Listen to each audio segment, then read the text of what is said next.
So last week I told you we were going to start this series called What If? So the title of today's message is going to be called What If I Change My Words? And the verse that we're going to be in today is Proverbs chapter 18, verse 21. If you would like to join me there.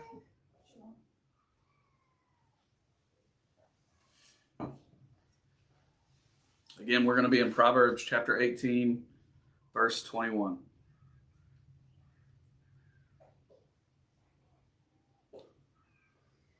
And for those of you that have been with Dayspring for a long time, this should be a very familiar verse for you.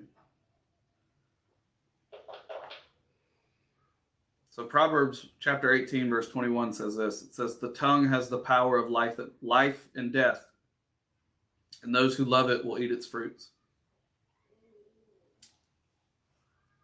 Did you know that a better life is waiting on the other side of the question, what if?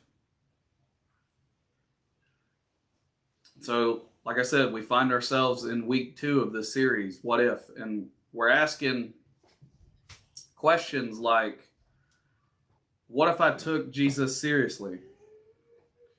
What if I actually took the teachings that are in the Bible and I applied them to my life? What if I actually experienced transformation? What if I placed my trust in Jesus?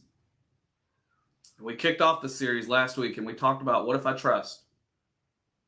And today we're going to talk through, well, what if I controlled how I speak? What if I paid attention to the words that come out of my mouth? How I say them, what I say, who I say them to? What could happen? I would venture to say, and especially according to that passage, that it could change everything. It could change everything about our lives. Because what we just read says that the power of life and death is found in the tongue. Our words have the power to build, and our words have the power to destroy. Our words have the power to give life, and our words have the power to bring death. So today we're going to talk about something super intense, super serious.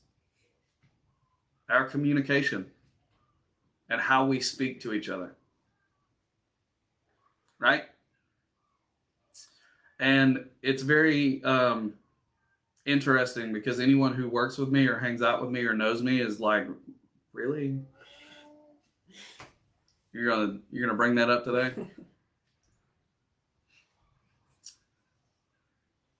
I'll just go ahead and tell you that in the Ford household, swearing is an art form. Really? Mamaw. I know you may not believe it, but your son, he gets a little frustrated every now and again. Just her son. Yeah. John, you behave. That's right. Was anybody else raised in a household like that? Mm-hmm. It's okay, you can say it. And I say that not as a bad thing.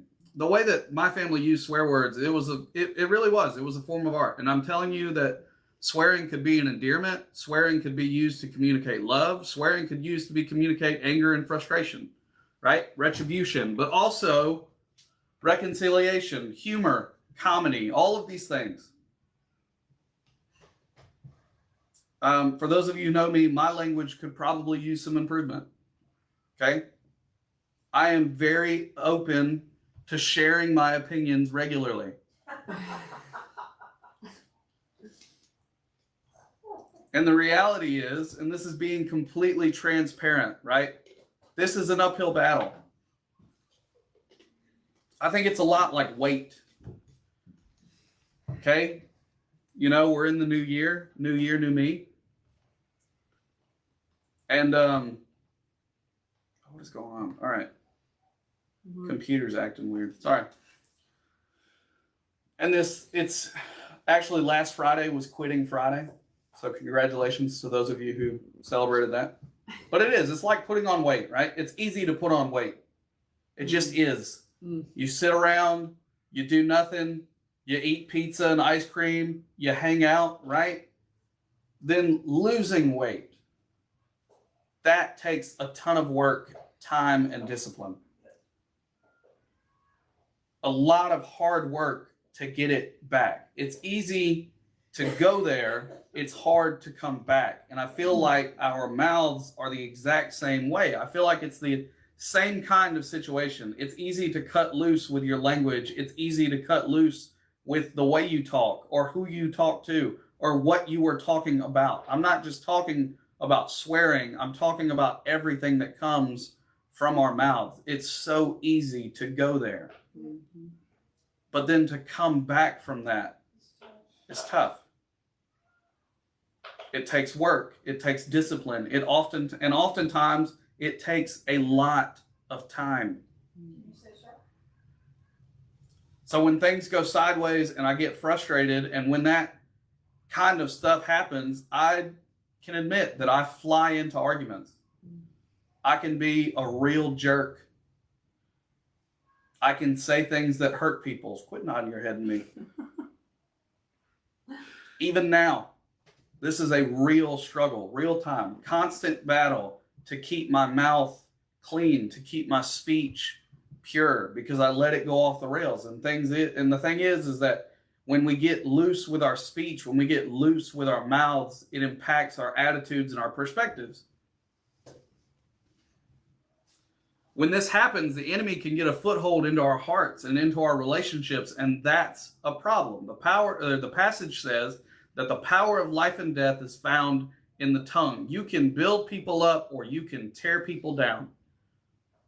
You can bring life or you can bring death. And so there's this book called Ephesians in the New Testament. And there's this guy named Paul who wrote, he was a first century church planner, meaning that he would go and start churches. And then he'd start another church and another church. And he was starting these churches and he'd write letters back to them. And he started to give them instruction, to give them direction, to say, hey, here's how you're cool with God. Here's how you follow Jesus. Here's how you do this together. Here's how you minister to your community, to your friends, to your neighbors. Here's how you put this stuff into action. And so he started a church in Ephesus, and he wrote a letter back to them saying, hey, here's how you do it. He does this and he sends it to them in the church in Ephesus. And this is where we find Ephesians chapter 4. In Ephesians chapter 4, he's talking about the unity in the body of Christ. And he's saying, as you guys are working this out, as you guys are following Jesus, as you're connecting with your community, as you're growing in your faith, you need to get along. You need to have unity with one another, and here's how you do it. So in Ephesians chapter 4, verse 29, it says this. It says, do not let any unwholesome talk come out of your mouths, but only what is helpful for building others up according to their needs, that it may benefit those who listen. That's great. And that's the truth. Don't let any unwholesome talk come out of your mouths, but only what is helpful for building others up according to their needs, that it may benefit those who listen. And so what counts as unwholesome talk? Because we can sit here and justify what we do all day, every day, but what counts as unwholesome talk? Well, the Greek word that's used is the word sapros. And sapros literally means rotten. Rotten things coming out of us, rotten. That's what unwholesome talk is. It says, do not let any unwholesome talk, do not let any rotten things come out of you. And I mean, you obviously have rotten things, right? You've got the dirty and inappropriate jokes that you wouldn't say in certain crowds, but you say in other crowds because you know it's okay here, but it's not okay over there, right? Well, that's just rotten. There's crude language. There's cutting other people down. There's making fun of people. There's cussing. There's harsh and abrasive things that come out of us. There's inappropriate conversations. that's easy to pinpoint and say, well, I don't need to say those things. Right? But then there are kind of not so obvious things that are just still rotten coming out of us. This unwholesome talk that comes out of us. I think one of those things can be negativity. Negativity can be life-sucking to everyone around you. When we are consistently glass half empty, consistently like you've got the Eeyore complex. Everything's a bummer. Well, that's just rotten coming out of you. You know, I think that that's something that goes a little under the radar. I think gossip is one that we find ourselves in all the time, right? Well, I'm just a shoulder to cry on. I'm just here for my friends, you know? They need somebody to talk to, so I'd rather it be me than someone else who's not a believer. That's unwholesome talk. When we're gossiping, when we're sowing discord among people, when we're arguing, when we're complaining, when we're ungrateful, when we're unthankful, when we're perpetuating and spreading rumors, when we're sowing discord and separating different people with the words that we're using, these kinds of things fly under the radar, but they are still unhealthy. They are still unwholesome talk coming out of our mouth. And so what Ephesians says is, what it doesn't say, listen, just kind of chill out on that for a little bit, at least in January. You can pick it back up in February. Or take it easy when you're around church people. Like maybe don't cuss when you're at church. That's highly encouraged, by the way. But when you're at work, that's okay. Or when you're with your family, that's okay. Or maybe you can do this in certain places and not do this in others. That's not what it says. It says, stay away from it completely. It carries with it the idea of expelling it, meaning like pushing it away, having nothing to do with it. It says, do not let any unwholesome talk come out of your mouth. Can we be honest for a second? That's really hard to do. Mm-hmm. That can be extremely difficult. I don't think I'm the only one in this room here now and then virtually that has that problem.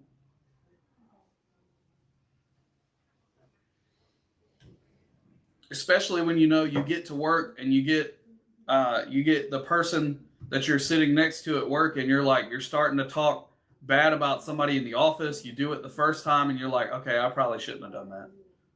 And then you do it again the next day and the next day. And now you realize that your whole relationship with this person is built on talking bad about the other people that you work with in this office. Oh, we're just friends. No, I don't think so. I think that's just unwholesome talk coming out of your mouth that we're trying to justify. So I think we can all kind of get a little introspective here and say, okay, well, where do we fit into this?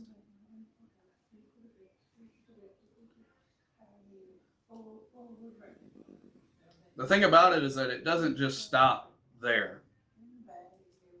Paul doesn't tell the church in Ephesus, and it's essentially us as well. He doesn't just say, cut this out, stop doing it, because if some of us stop doing it, I don't know that we'd have anything to say, right?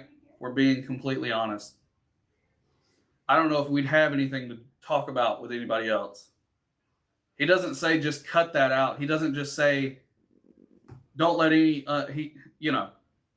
don't let any unwholesome talk come out of your mouth. He takes it a step further and he says, listen, Only say what is helpful and what builds others up.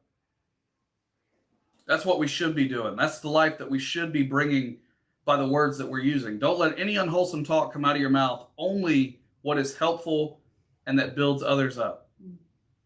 It literally means edification and to bring and to be beneficial. Is what you're saying edifying others? Is it beneficial for them to hear? So when you think through it and you go, okay, this ungrateful, negative perspective, is it helpful? Is it building others up? When you think through it, is complaining and arguing, is it helpful? Is it building others up?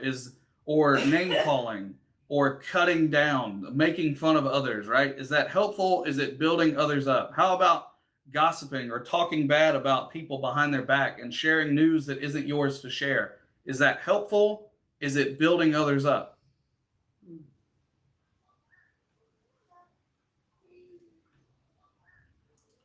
Or, looking at myself, is swearing, is that helpful? Is it building others up? Well, here's a great thing, okay, is that I'll give you the answer today, right now. It's not. It does not help. It does not help others. It does not build others up. Okay? But the first step in making a difference in this, the first step in turning the corner on this, is that you have to change you. I can't change it for you. I can't sit at your job unless you're Jill, John, or Jesse, because I just so happen to work there as well, and make sure that you're not talking bad about people. You can't walk with me and make sure that I don't fly off the handle when I get frustrated. Right? The first step in this is that you have to make the decision that only you can make. You can change you. You have no control over what comes out of other people's mouths, and that's extremely true. But you have full control over what comes out of your mouth. You have full control over what you say and how you say it and who you say it to. And so that's where we have to start. And I think if we go even a layer deeper for just a second, in Luke chapter 6, verse 45, Jesus says, he's talking and he says, a good man brings good things out of the good stored up in his heart. And an evil man brings evil things out of the evil stored up in his heart. For the mouth speaks what the heart is full of. And so the things that are coming out of our mouths are actually just a symptom of what is happening in our hearts. I want that to sit with you for a second. I want you to think back to all of the things that you've said this week. Think about it. Maybe it's swearing.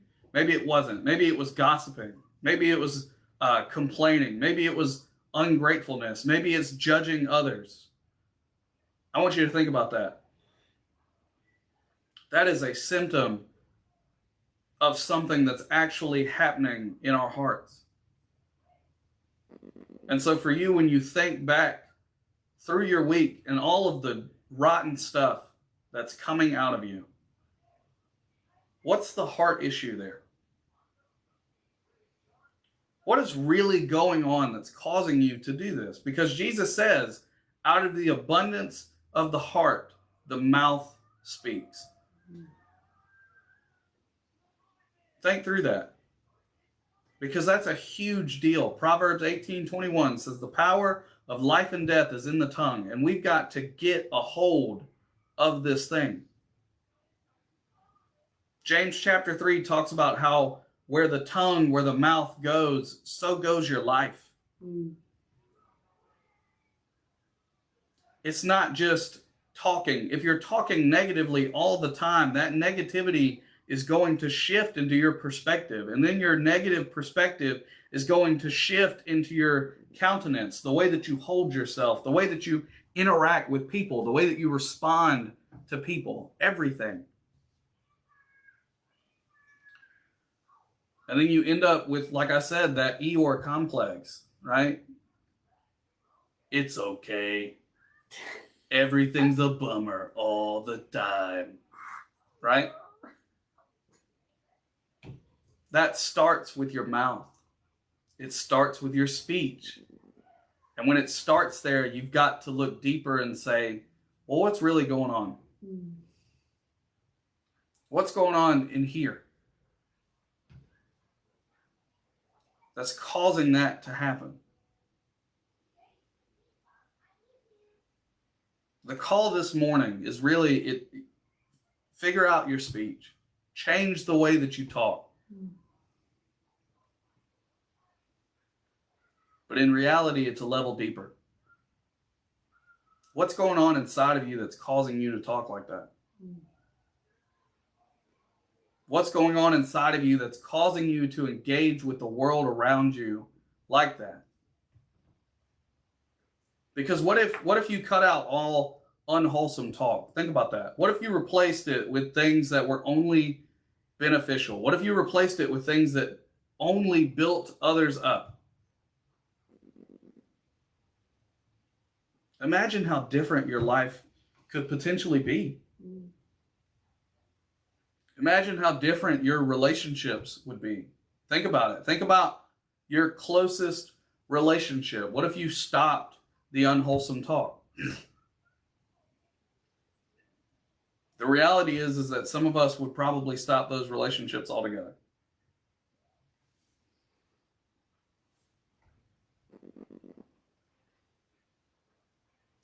What if you stopped the unwholesome talk and you replaced it with things that were beneficial, things that built others up? How different would those relationships be? How different could your marriage relationship be? If you let go of the arguing, the complaining, the negativity, the micromanaging, all the different rotten things that come out to our spouses, and we replace them with things that were edifying, that were beneficial, that were encouraging, that built them up. How different would those relationships be? How different would our relationships be with our children if we replaced the anger, the frustration, the directing, all the things with building up, with coaching, with leading, with teaching? How different could that be? How different could our family dynamics be if we truly embraced this, if we allowed God to get a hold of our mouth and ultimately a hold of our heart? And we cut out the unwholesome talk and we started using things that were beneficial and that built others up. Because our speech impacts our attitudes, and our attitudes impact our perspective, and our perspective impacts every single area of our life. I can't reiterate it enough. Proverbs says that the power of life and death is in the tongue. And what's cool is if you get into James chapter 3, he actually uses 3 different examples of what this looks like for your mouth. It controls your entire life. The first one he talks about is the bit in the mouth of a horse. You know, that metal bar that goes in their mouth? It's connected to the reins. If you pull it this way, you go that way. If you pull it, get it? All right. You can go, whoa. And the horse stops. You know what I'm talking about? All right. Thank you. Thank you. But that bit controls exactly where that horse goes. Whether it's going or whether it's stopping, whether it's turning or whether it's going straight. James says that your tongue is just like that. And then he says another one. It's like a spark. It's like a tiny spark. It has the power to create a huge, massive forest fire.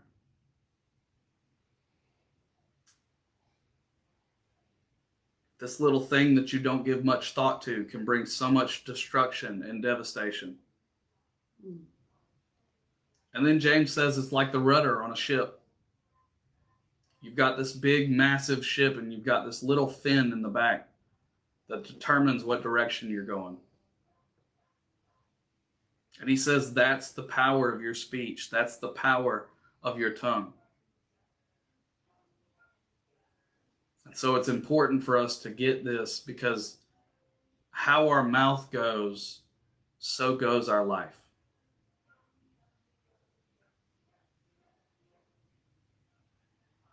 Maybe for you, you're listening and you're saying, same, right? Me and you, same thing, right? Maybe for you it's swearing, or it's crude or harsh or abrasive language that's off-putting to other people. Maybe that's the struggle.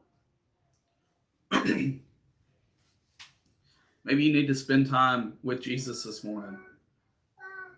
It's like, God, what's going on here? What's going on in my heart that's making me come out like that? What's going on in my heart that's causing these words to come out of my mouth the way that they are?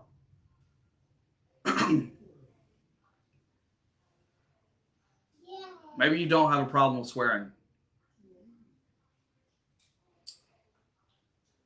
Maybe it's, maybe you're sitting there and you're thinking, well, what's wrong with you people?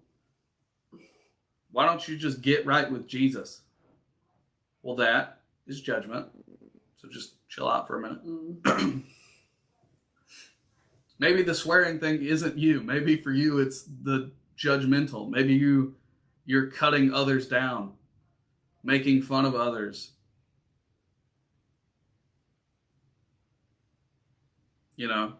Those other people who don't look like you, who don't think like you, who don't vote like you, believe like you. And I want to reiterate that social media and keyboards are an extension of our tongue in this scenario. So maybe for you, you need to look inside and say, God, what's going on? What's going on in my heart that's making me do that out here?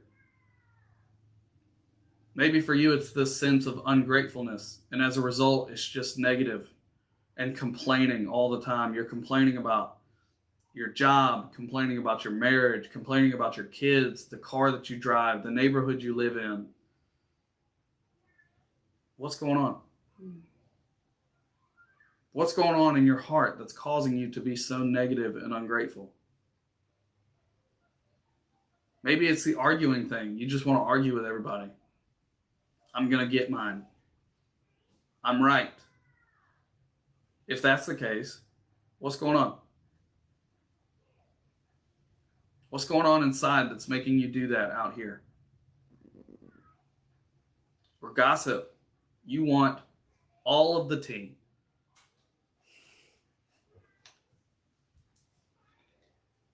What are you trying to fill? What's going on inside that's causing you to do what you're doing, say what you're saying, and how you're saying it, and to the people that you're saying it to? It is a heart condition. You know that we're not crafted, we're not created to just live life status quo.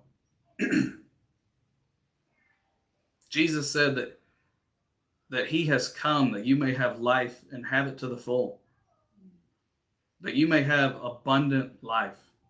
He has crafted and created us to live more than just being the person that gossips at work, more than just being a negative Nancy or a Debbie Downer, more than being the person that complains about everything or the person that's judging everyone. He has crafted and created us for more than that.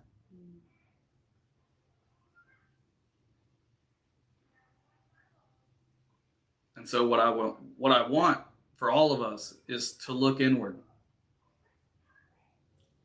To look at your heart and say, God, what's going on in here that's making me respond this way? What's going on in here that's making me engage the way that I am? Because I believe that God wants to do something radical in your life.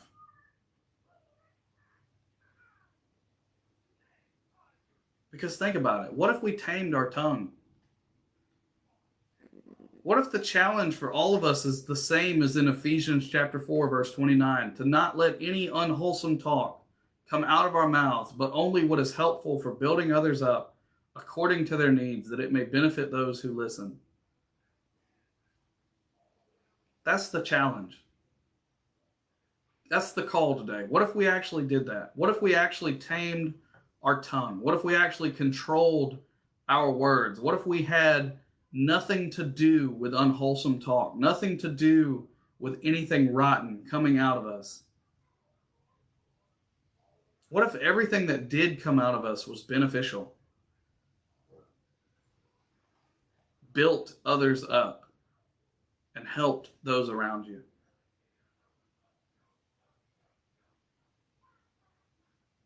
Amen.